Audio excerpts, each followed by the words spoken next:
Welcome back, guys. We are a little nervous and excited about today's episode. It is a hard topic to talk about. Kayla is going to start us off today. We are talking about mini marriages. Yeah.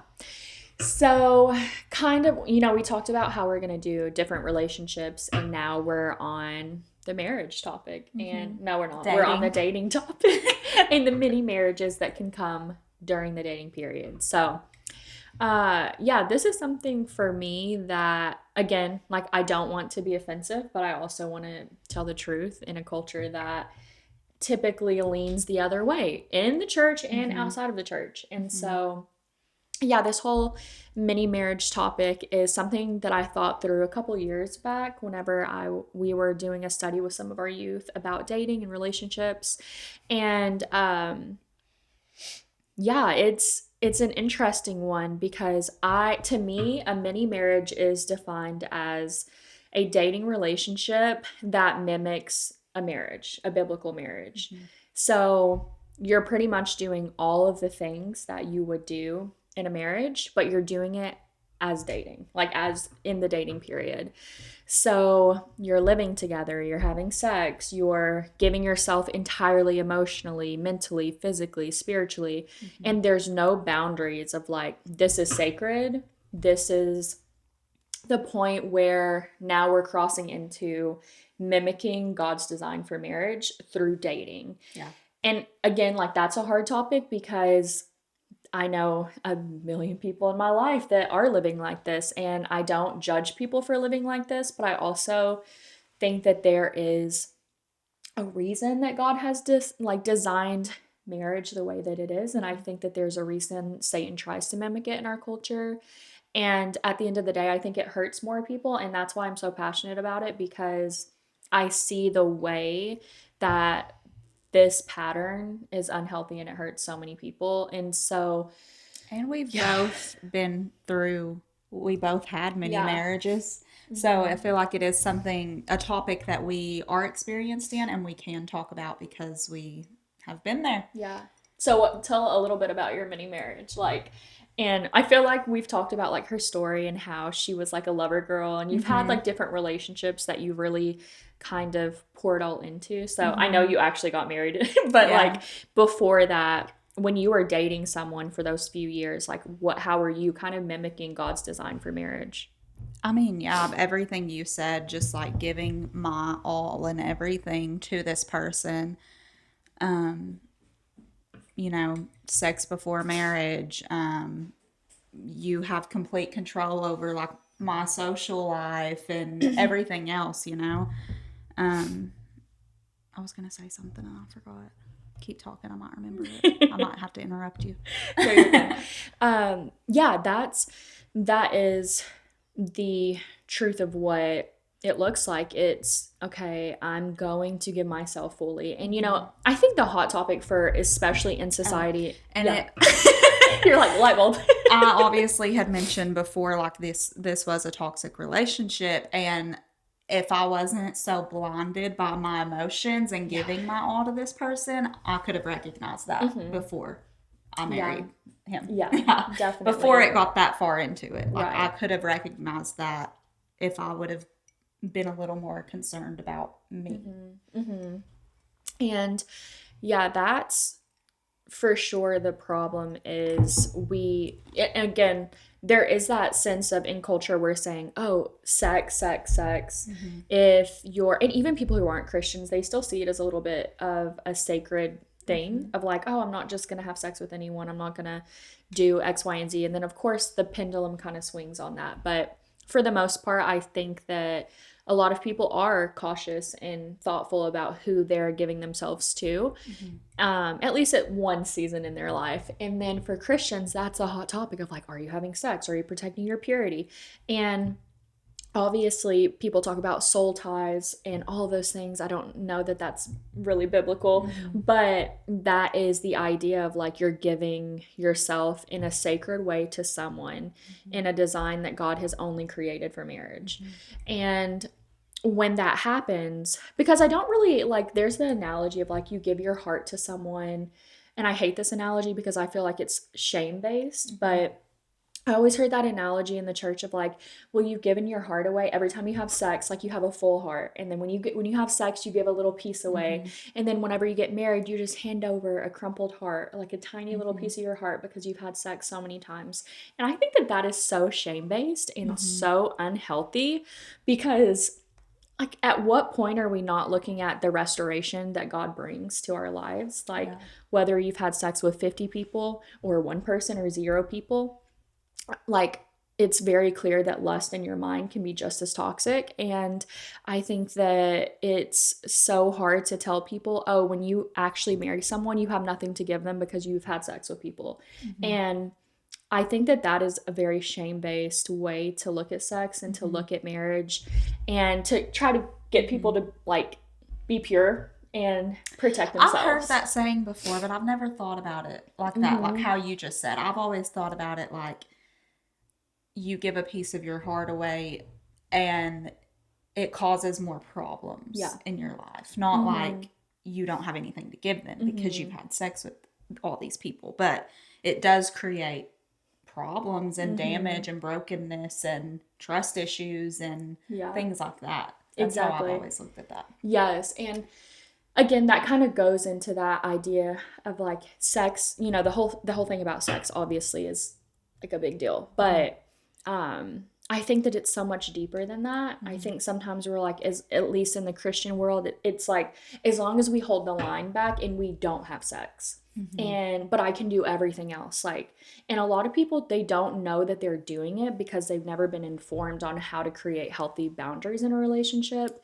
And I mean, I think even like as a Christian, you can have the best boundaries and still struggle with like lust and giving your heart away emotionally. And I think that that's why God's like, repent and turn to me so I can transform you every Yeah. single time.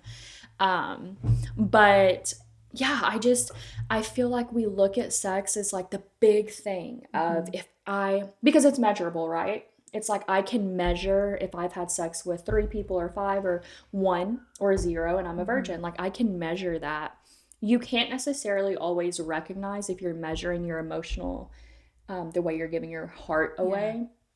And I think that that's where the whole boundaries things comes to play. Mm-hmm. And so, for example, like we'll just kind of start with emotional boundaries. If I am in a relationship with someone and I'm dating them, they're not married, we're not married, and I have, and I'll kind of go to teenage years too, because I think that that's where this foundation starts because it's so normal. Yeah. But say you're dating someone and your parents you're going through a divorce or something chaotic or crazy, if the person you're dating is the number one person you go to confide in Mm-hmm. and to like put all your emotional baggage and all of that weight on, that's unhealthy. Mm-hmm. That is setting yourself up for almost like a trauma bond. Mm-hmm. And all of your emotional stability, all of your emotions are focused on one person's shoulders, and that's so unhealthy Yeah. and that's so toxic. Mm-hmm.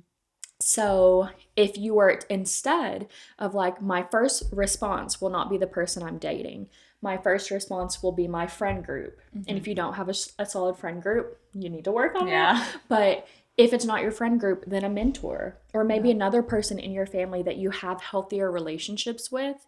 Because if you're constantly giving to that person, and what if that's not the person you marry? Mm-hmm. And then you've just built this extreme emotional connection with someone that was never meant to be there. And that's not to say, like, oh, I'm going through a hard time. I can't tell the person that I'm dating. Sure, you can share things with them, but to be emotionally dependent on someone is very different. Yeah. Like, I can, Telling them for them to have a yes, fix. Yeah. yes, When you exactly. should, as a Christian, you should pray about it first Mm-hmm. before anything else. And then 9 times out of 10, you're going to either feel a little bit better or receive some type of like notion or answer or something, you know? And then if that's still not helping, Mm-hmm. bring it to community, bring it to friends, mentors, that Mm-hmm. way. Yeah, But seeking out your partner as a therapist. yeah, Yeah. exactly. And it's interesting too because dating, okay, so I became a Christian in college as I kind of shared in my story, but learning how to go from dating as a non Christian to a Christian was a Mm-hmm. game changer. Like I was, what am I doing? What are we doing? But that was very hard to navigate. And I think that exactly what you said happened a lot. It's like, okay, I'm going to pray about it because we are Christians. So now it's like, oh, I'm going to pray about my struggles. I'm going to go through this hardship with Jesus. But then my second person automatically will be whoever I'm dating. And it's hard because sometimes it's like, oh, I prayed about it, but actually I just told Jesus like I'm struggling, and then I use this person as my mini Jesus. And so you like build this relationship of That's like real. we're I feel dating. like Yeah. that's something I still struggle with and would not even realize it until we're having this conversation right Yeah. now. Like, I'll pray about stuff, but then immediately I'm taking it to Rodney too. Like, Yeah. blah, blah, blah. Yeah. And I think too, as like a married couple, it's easier because both of you can come to the Lord Right. in unity because you are one. And so sometimes that can be unhealthy if you're like, oh, I did pray, but really I'm seeking you Yeah. for confirmation rather than the Lord.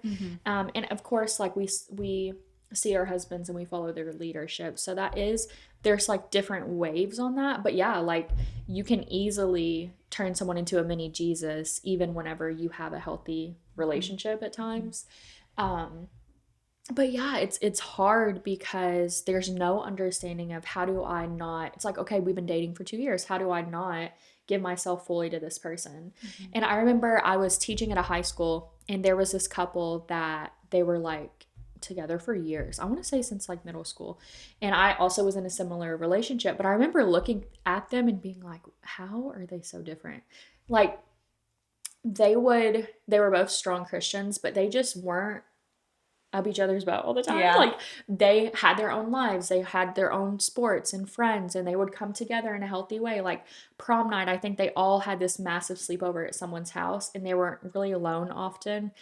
It was mostly just them and their friend group. And so I just remember looking at them and having so much respect. I was like, yeah, if they were to break up, I think they'd be okay because they have their own lives. They're healthy. They spend time together. They've been dating for so long. And then I look at them and I see a reflection of their parents and how their parents probably led them to understand those things. And I really should like message and be like, oh, how'd you learn this? But, I think that was a super healthy model that I had saw. And I was like, yeah, it can be done for sure. And so for you, like, do you see in culture today these different instances of like mini marriages, and like what do you feel pops out the most to you whenever you're thinking of that concept in our culture? What do you mean by like what pops out the most? Like if you think of our culture and the way we're mimicking marriage right now, what are the themes that kind of pop out, the things that are happening? I'm so lost. like I talked about like Give me an having example. like sex, cohabitation to me. Like those are the things that kind Definitely of stick sex. out. Even like living with each other in high school, that's a big thing around our community is parents just letting you move in together. Yeah. That's crazy to me. My mom would never. But it happens. Yeah. That and obviously sex before marriage. Just the constant being around each other and not having any outside people to depend on as well. Yeah. I think that's very true. The cohabitation, like you said, it can start very young. And I will give a little bit of grace to some parents because I do think sometimes kids are in rough situations Yes. at home. Yeah. So they're like, oh, we want to help. Yeah. But in doing so, you put your own child at risk to have such a deep connection that now it's like ripping apart these kids who have no emotional maturity or no understanding of how to navigate a relationship. And sometimes it works out, but sometimes it could be really damaging. Yes. And it's just, and I mean, that was a similar situation to what I had growing up. And I'm so thankful for my ex's mom. Like, she has the sweetest spot in my heart. But it is one of those things that was like, there wasn't an ability, we didn't live together, but we were together all the time. There wasn't really an ability for us to know how to navigate that relationship. But I definitely do think that cohabitation starts young, 100%. Yeah. And today that's the norm. Yeah. And like I was telling you before, Emmanuel and I were dating in college, and so we started dating in 2019. 2020 COVID hit, and I remember he had to leave campus and I lived off campus. I had my own apartment, and It was actually 2 bedrooms too. Mm-hmm. So, but it was just me there. So I remember thinking, man, we're dating, we're pretty serious. It would be very easy to let him stay in my second bedroom Yeah. because I have 2 bedrooms. We technically wouldn't be living in the same bed and doing the same things. And like, then he wouldn't have to go home to nothing. You know what I mean? And so that was a thought that kind of came through my head. And then I remember thinking, no, that is not Mm-hmm. biblical. And that is not only not, it's not biblical because you're setting yourself up for failure. Mm-hmm. You think you're going to be able to stay together in and out every single day without something happening sexually, but also now I'm doing laundry. Now we're cooking Yeah. meals together. Now we're figuring out the bills, who's paying what. Mm-hmm. Like that is a mini marriage. Yeah. Immediately. You cannot cohabitate without mimicking marriage. Yeah. Like, and that's might upset some people, but it's just true. There's no way because you have to at the bare minimum, you have to roommates are different, right? Because that's there is no emotional bond with a roommate Right. sometimes. Like that's like, okay, you're my roommate. But when you're dating someone, Mm-hmm. that's not a roommate situation. Yeah. And you can't navigate it like it is, you know? Yeah. And yeah, that's just, I don't know, that is hard. So for you, like coming, because we also talked about this, like I was very firm because I knew if he moved in, it would lead to other sexual things. But also I knew that if he moved in, that would be a burden that I didn't want to carry yet because I didn't want to play wife. And so, Mm-hmm. I mean, for you kind of being on that opposite end, because you and Rod did live together, right? Yeah. Before, how do you feel like God kind of like navigated or changed your story after that? Like coming from cohabitation. Well, I feel like it was a little bit different for us because he wasn't there all the time. Mm-hmm. He worked on the road, so he Yeah. would be gone through the week and then only home on the weekends. Mm-hmm. Um, so yeah, I still feel like it was very much like we were married though. I mean, Mm-hmm. because on the weekends we were still together all the time, Mm-hmm. and I had a kid, so Yeah. Yeah. it was very tricky. It was, yeah, I think we skipped the dating part Mm-hmm. completely. Yeah. It is hard because obviously when you're and that's the difference is we can talk about the teen years, Mm-hmm. then we could talk about early adulthood, then we Mm-hmm. could talk about whenever you have kids and what does dating look like in all of these seasons and how can it be honoring to God. Mm-hmm. And that can be more difficult whenever things are different. And you guys And I didn't feel like necessarily have it's that. very easy in that position to then put pressure on the other person of like, well, when are we going to get engaged? When are we going to get Yeah. married? When are we going to have a baby? Like, Yeah. we're not, what are you talking about? Like, so yeah, I feel like those things did come very early for us too, because it was like the pressure of we're living together. We're basically married. Yeah. So what are we Yeah. doing? And see, that's the thing is like a lot of, and I have so many friends who struggled so much because they would be living with this person for years and then they're like, why aren't we getting married? And I would always joke and be like, and I'm sure this is like a popular joke, but it's like, if you're giving a man a wife without the commitment, what would make him want to commit? Right. And I know that it shouldn't be this whole like, oh, I'm going to withhold sex or I'm going to withhold like emotions or withhold, making dinners for him, whatever, to get him to buy me a ring. That is not what I'm saying, but I am saying if you're mimicking everything that a wife would do, but he's not had to commit to you in that way, like what would really If make you him? get the milk for free, Right. why are you going to buy the cow? Literally. And like and sometimes it does come down to like, okay, you're gonna now this person wants to have kids, so they feel like logically we have to get married, whatever, things like that. But and I don't think it's always the guy's problem. I don't think it's always the girl's problem. I just think sometimes, especially in our economy, it's like we don't have enough money to live on our own. And so now we're dating. I feel like this could be serious. Let's try it out. If we can live well together, then we can get married. We'll just kind of see almost trial run of marriage. And again, sure, you can do that if you want to rip your heart out if it's not the right person. Right. And what if it's not the right person? What if you don't have the same goals or the same desires or aspirations or your faith is now changed and this is a non-believer? Like, what do you do next? And I think that when you have that deep of a bond with someone, it's almost like, well, I don't really have an option other than to move forward. And that is a place that can be really hard in society today, for sure. And again, with sex, and again, sex is easy because you know the physical limitations. We know that we shouldn't be doing X, Y, and Z, right? It's very clear. But when it comes to emotional, mental boundaries, can you think, and I'm putting you on the spot, but can you think of any ways that people could have those boundaries? And I know we've talked about this before because like you didn't date as a Christian, it is kind of different. But if you were to have like your sister or whoever asking you how to date, what would be some things like in your mind that you could share with her for mental or emotional? I don't It's know. hard. That's hard because she is in a relationship. So you're like, here's advice right now. Yeah. Which I feel like they do really well in their relationship because they are both Christians. They have friends, like they just graduated high school. He went to this college and she went to this college, and they aren't trying to work their lives together right now. Like they have separate lives, but they can come together to date. Yeah. And that is the biggest difference of when you're a teenager and you're dating, it is that place of, oh gosh, we're going to be seniors. Now that we're seniors, we need to figure out what we're going to do with all of our lives. Together. If we're going to go to college, we're going to live together, we're going to room together.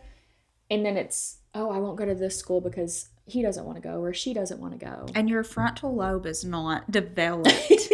Like, I'm so big on that. Yeah. It's not developed, and you're basing your whole life around what this other person is doing. And you don't even know yourself.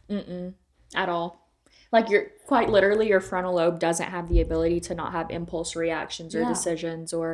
And your frontal lobe, guys, is the thing that controls all of that. Like, I have no self-control. That frontal lobe is what gives you self-control. And there are guidelines you can follow before to kind of help that.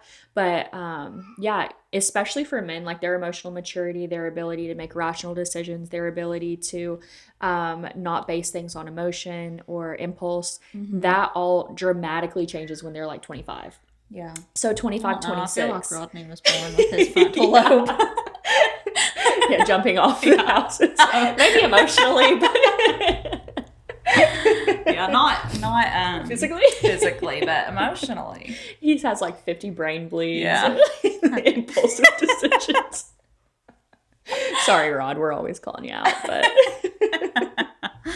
but yeah, and that is the hard part of understanding how do we navigate that then. And I would say my advice to a teen right now is to don't give yourself fully to the relationship, to someone you're dating. Allow yourself to have mental space and emotional space to go to your friends. If you're spending 90% of your time with your boyfriend, think mentally, okay, maybe I should be spending 40% of my time with him or her, and then 50-60% of my time with my friends and family. If you look at the scope of your relationship, and honestly anyone who's dating someone, if you're dating someone and you're spending more than 50% of your time with that person, that can kind of be a little bit of a red flag of my entire life, because what happens after 50% is it slowly anchors its way up to 90. And I know that these are some harsh rules and things that I'm trying to say, and it's definitely hard when you're dating someone because you do have that high of being around them and you want to be around them, but it just slowly increases. And I think that the healthiest thing to do is make sure that your time is constantly with someone, and that, okay, and even if it's like a friend group, that's a little different because you're still with other people. So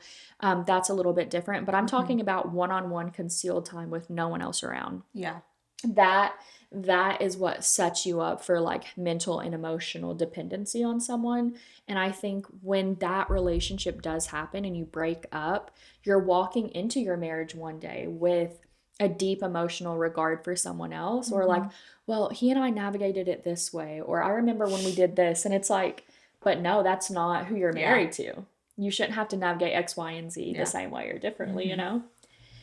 So that, I don't know. And I am very passionate about it because I came from a very toxic dating history. Yeah. And even with my son, I'm like, he's about to have so many boundaries. I don't want to say rules, but like definitely some boundaries happening to protect his heart. And like that is biblical. The Lord tells us like you need to protect your heart. And anything My mom had a lot of boundaries on us Yeah. growing up. Mm-hmm.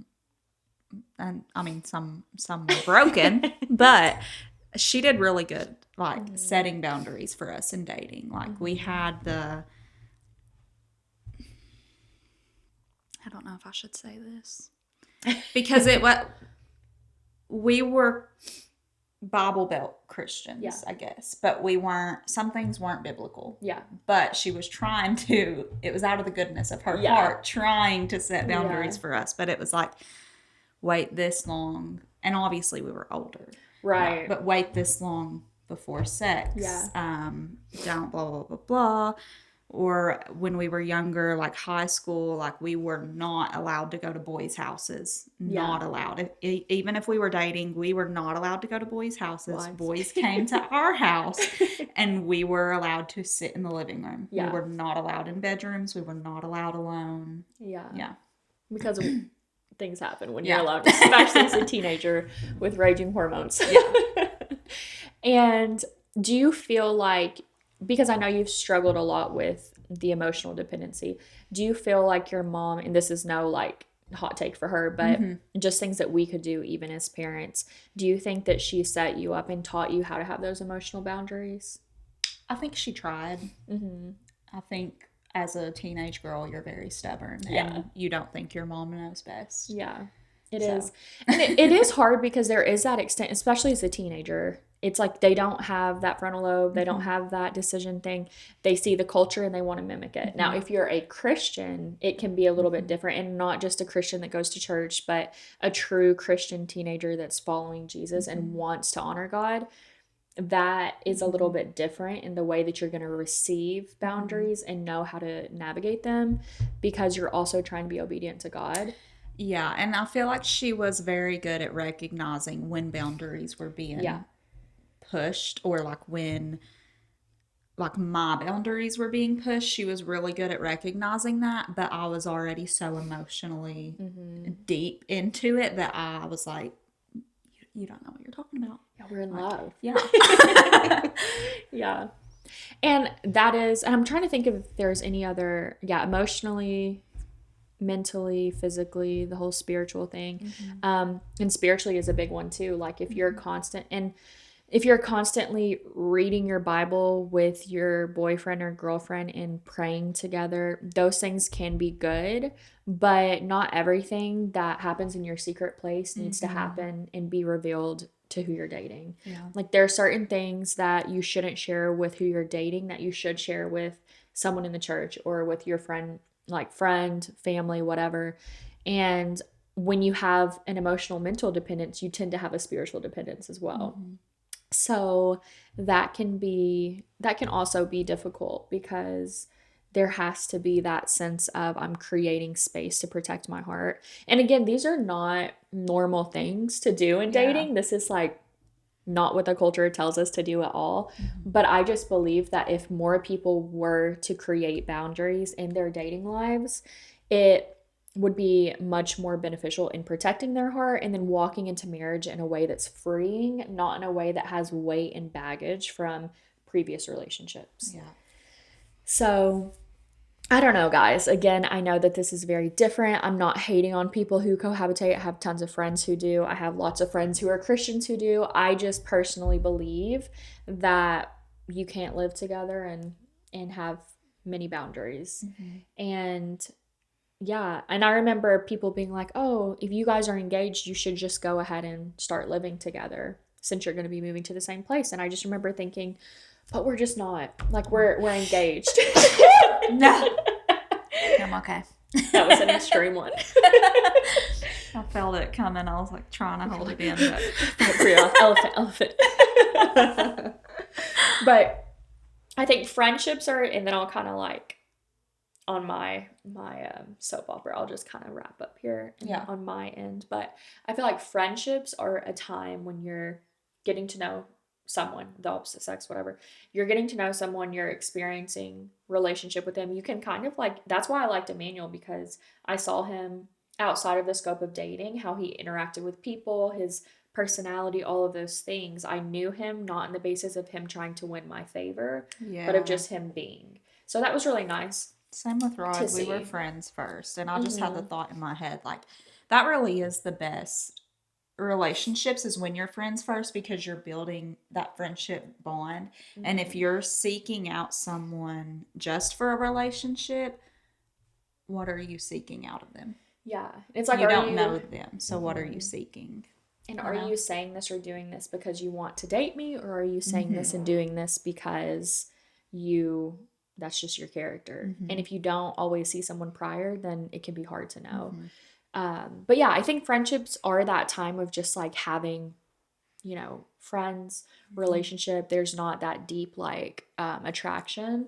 And from there, you start to see someone's character, and then you can like have that attraction or whatever. And then that kind of leads to the dating stage of evaluating, is this potential for a marriage? Mm-hmm. Not let's practice a mini marriage and see how it goes. Is this potential to become a marriage where I'm committing my whole life to someone? Yeah. And is that someone I should do that with? And I think that the more you're dating, you're spending intentional time together romantically to see, is this going to be marriage worthy? And then when you cross that threshold of engagement, I still, and people might hate me on that, but I still feel like it's a time of like, you're still not married. Like, Yeah. just because you're engaged does not mean you're locked in, tied down. That is a more intense time of talking, speaking, prepping to get married together, going to therapy, figuring out like deeper habits so that when you walk into marriage, it can be in a healthier foundation. And so, however, when you're engaged, you still have the time to pull the plug at any moment. Like, you Mm-hmm. do not have to get married just because you're engaged. Mm-hmm. And I think often it's like, okay, we're engaged, we're already married. And it's like, no, that's not the case. The case is you're preparing now for marriage together. When you're dating, you're evaluating if this is a potential marriage. Mm-hmm. When you're engaged, you're preparing to go into marriage, but you still have the ability to be like, that's a red flag, or that just doesn't align with me, and we're better off to not get married. Mm-hmm. Um, but so many people are afraid to break off engagements because it's so taboo. But that's just the time to go in deeper. And then I think marriage is just marriage. That's Yeah. what God calls it for. And I Mm-hmm. think if we were to navigate these stages in a different way in our culture, marriages would thrive more. They'd be healthier. You would have that. And I'm not saying Emmanuel and I did all of this perfectly, because we didn't. Mm-hmm. For sure, we didn't. But it's something now looking back that I'm much more aware of. And I did have those small practices of boundaries in my own heart and in my own life. And honestly, up until we went through premarital, we went through all of things, and up to the day of us saying I do, in my mind, I was still like, okay, God, like, I will do whatever you want me to do. Mm-hmm. Like, if marriage is a yes, it's a yes. If marriage is a no, it's a no. Because in my heart, I truly felt like no matter what, I want to be obedient to God. And if it's marrying Him, I say yes. If it's not, I'll say no. Mm-hmm. And I had that mindset all the way up until we got married. And it was just such a freeing thing to walk into marriage and be like, okay, I feel like I'm being obedient to God, and I feel Yeah. like I've tried to honor Him as much as possible. And again, like I said, we struggled with having those emotional boundaries, those things like that. We struggled with like our sexual boundaries sometimes, as everyone does. Mm-hmm. But I think at the end of the day, is your heart posture like obedience, honoring God, and repentance, Mm-hmm. or is it I'm focused on myself and what feels good? Yeah.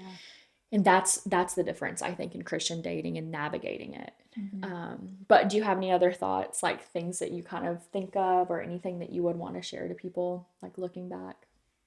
I don't think so. I think not just doing what makes you happy, and I feel like you kind of said this, but not what makes you happy, but what honors God. Mm-hmm. And honestly, being not selfish, but a little more looking at your inner self while dating instead of focusing on someone else. Mm-hmm. Yeah. And I kind of live on that motto of, it's God doesn't call you, culture calls you to a lifestyle of happiness, Mm-hmm. but God calls you to a lifestyle of holiness. Mm-hmm. And in your pursuit of holiness, God will give you like an abundance of joy. But sometimes pursuing holiness comes with like difficulty, and you don't feel happy sometimes, and sometimes it's hard. But if we followed everything that culture says of like chase happiness, chase yourself, then you're still going to be in that same difference of like it's really hard. But I think that we have to remember as Christians, like you're called to holiness, you're not called to just seeking happiness. And the Lord fulfills you in different ways in different seasons with joy of your obedience. And so, yeah, I would just kind of almost leave it at that in the sense of dating should be a pursuit of your own holiness, not someone else's, and not intertwining so much that you feel like you're getting a divorce. Yeah. If it doesn't work out. Yes. But Morgan and I were talking about this earlier, but she's like, yeah, I'm just going to let you kind of take the reins on this one. So I've been like blabbing a lot. But yeah, I think you have a really good perspective on it because you have dated not as a Christian and you've dated as a Christian. Whereas I've only dated not as a Christian. Like I've not had a biblical definition of dating. So, and I think that's pretty normal for a lot of people. But that's, I always say, like, I'm going to write a book about this one day because I really am so passionate about it. I think that it would just be a game changer for our culture if people didn't revolve their whole life around people who don't, like my mom set boundaries for me, but not everybody has that. Yeah, exactly. And so, yeah, guys, we love you. Yeah. We want you to be holy and have joy.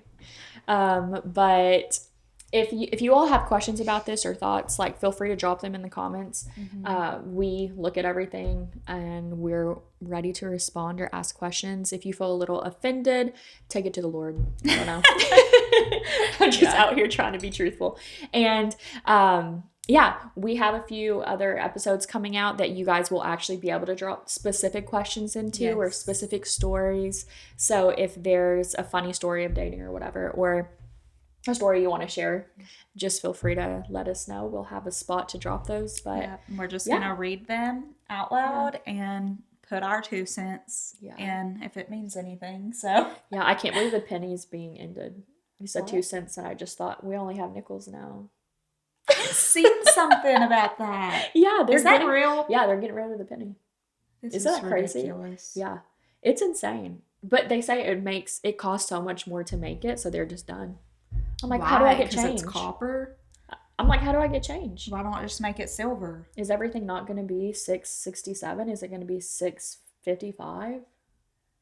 $6.70? I just seen someone $6.75? I don't know, guys. If you know, let us know. That's crazy. I know. What's going on? I mean, didn't they have some other bill we don't have anymore? A $2 bill. Wasn't that a thing? Yeah. But then we had the $1 bill, so you were still able to even that out. I don't know. I don't know what's happening to our culture. Follow the Lord, guys. We love you. Do you want to pray us out? Yeah. Dear Jesus, thank you so much for today, God. Thank you for our currency and the way it changes, but you never do. But seriously, God, thank you for just insight on relationships, Lord. Anything that's not of you in this podcast, I ask that it falls on deaf ears. And anything that is of you, Jesus, I just ask that you can open the eyes and hearts for whoever's listening to receive it and have courage and boldness to step into your will and not their own. God, we are grateful for the opportunity to just sit here and talk with you and about you. And we just ask that you will give us the wisdom and confidence and courage to continue. So Jesus, thank you for this podcast and for all the people listening. It's in your name we pray, Christ. Amen. Bye.